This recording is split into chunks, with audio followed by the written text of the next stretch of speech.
Now to the latest in the Middle East. The U.S. conducting a fresh round of strikes against Iran to counter Tehran's aggression in the Strait of Hormuz. Let's go live to the White House where Mark Meredith has details for us. Mark.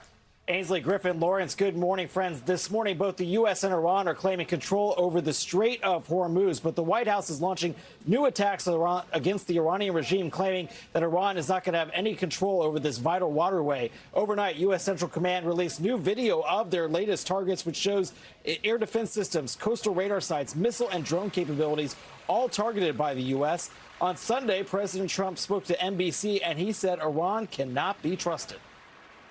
It's open. We bombed the hell out of them last night. They're very, very evil and sick people. We had meetings with them for the last. They agreed to a deal yesterday, a perfect deal for us. No nuclear, no this, no that, no nothing. They gave up everything. And then after that, they left the room. And then within an hour, they launched a drone at a ship. Iran continues to carry out its own attacks on U.S. resources in the Middle East, including in Bahrain, Kuwait, Qatar, Jordan, and Oman. The targets appear to be American ammunition depots and radar stations. Meantime, the White House also facing new questions about how serious the threat was the president faced while he was in Turkey just last week for the NATO summit.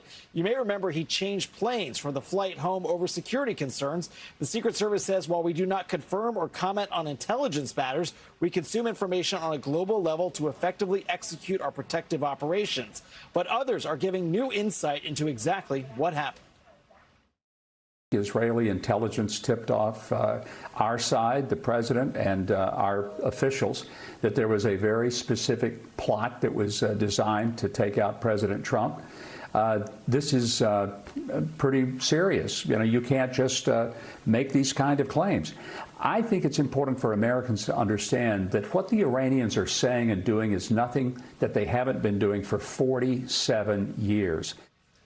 Over the weekend, the administration also subpoenaed multiple reporters of the New York Times over investigations into the stories about the Air Force One switcheroo. The Times is slamming it as an attack on the free press. The Justice Department says the subpoenas are necessary as they're trying to root out who's leaking classified information. As for President Trump, he remains here at the White House, and we are going to see him on camera today, guys, where he's likely to have plenty to say about the passing of Senator Graham.